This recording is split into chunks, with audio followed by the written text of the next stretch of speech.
दोस्तों नमस्कार। ये कहानी है राह में बैठे एक गरीब और महात्मा बौद्ध से संबंधित। मैं ही गरीब क्यों, भगवान गौतम बुद्ध की प्रेरक कहानी। आजकल के दौर में अधिकतर लोग अपने जीवन से असंतुष्ट हैं। उन्हें लगता है कि मैं ही गरीब क्यों, मैं ही दूसरों से कमज़ोर क्यों हूँ। उन्हें अपने आप में दूसरों के मुकाबले कमी लगती है। वे इसका दोष भगवान को देते हैं, उन्हें अपनी स्थिति का कारण ठहराते हैं। इस कहानी में आपको इस प्रश्न का संपूर्ण उत्तर मिल जाएगा और आप अपने जीवन से संतुष्ट भी महसूस करेंगे। अब कहानी को शुरू करते हैं। बहुत समय पहले की बात है। एक गांव में धर्मोपदेश देने के लिए लगे हुए शिविर में भगवान गौतम बुद्ध पहुँचे। गांव के लोग अपनी अपनी समस्याएं लेकर उनके पास जाते और उनसे समाधान प्राप्त कर नई ऊर्जा के साथ वापस लौटते। गांव के बाहर एक गरीब राह में बैठा बुद्ध के पास आते जाते लोगों को निहारता रहता। उसने क्या देखा, दुखी चेहरा लिए भारी कदमों से लोग भगवान गौतम बुद्ध के शिविर में जाते और नई ऊर्जा के साथ चेहरे पर खुशी का आनंद लिए वापस लौटते। गरीब ने सोचा, क्यों ना मैं भी भगवान के पास अपनी समस्या लेकर जाऊं। यह सोचकर हिम्मत करके वह भी शिविर की ओर चल देता है।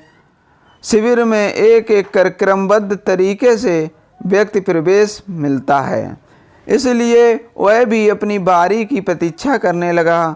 जो कुछ उसने रास्ते में देखा अब यहाँ उसे साक्षात देखने को मिल रहा है। लोग एक एक कर अपनी समस्याएं बता रहे थे। भगवान गौतम बुद्ध चुपचाप शांति से सबकी समस्या सुनते और जवाब देते।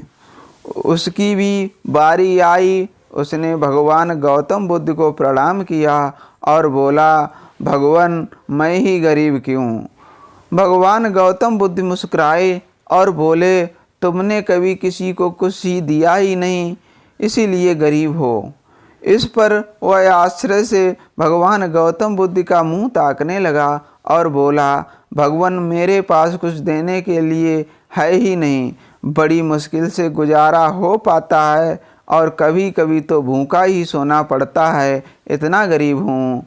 भगवान गौतम बुद्ध शांति भाव से बोले, तुम्हारे पास एक चेहरा है, किसी को मुस्कुराहट दे सकते हो। तुम्हारे पास मुंह है, किसी को प्रशंसा भरे दो शब्द दे सकते हो। जो हाथ तुम्हारे पास हैं, किसी की मदद कर सकते हो।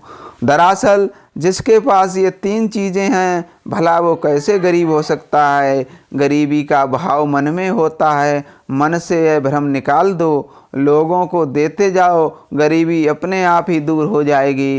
यह बातें सुनकर गरीब का चेहरा दमक उठा। उसे अपने प्रश्न का उत्तर मिल चुका है। उसके मन से गरीबी का भाव दूर हो गया। ऐसे शिक्षा को जीवन में उतार कर कुछ ही दिनों में उसका जीवन खुशियों से भर गया। जीवन की सीख। अब हम आपको इस कहानी के से जो जीवन को सीख मिलती है उसके बारे में बताने वाले हैं, तो सुनिए। मंदिरों में भी लोग जाते हैं और कुछ न कुछ मांगते रहते हैं और जीवन भर घुट घुट कर समय निकाल देते हैं। वे ईश्वर की कृपाओं को भी कभी कभी समझ ही नहीं पाते, जीवन की महत्वता को भी कभी जाना ही नहीं। इस पर कबीर दास जी ने बहुत सुंदर दोहे कहे हैं, आइए पढ़ते हैं और समझते हैं। सबके पल्ले लाल हैं सभी साहूकार, सबके पल्ले लाल हैं सभी साहूकार। गांठ खोला परखा नहीं, या विधि रहा कंगाल। यानी सभी के पास ज्ञान है जो ईश्वर की अनमोल देन है, जिसे हमने कभी जानने समझने की कोशिश ही नहीं की, इसीलिए हम सुख का आनंद नहीं ले पाते। मित्रों, मनुष्य जीवन का एक अनमोल अवसर है और विधाता का असीम कृपा का तोहफा है। हमारा सर्वप्रथम कर्तव्य होता है कि हम उस परम परमेश्वर के नियमों को समझें, ईश्वर की कृपा को जानने की कोशिश करें।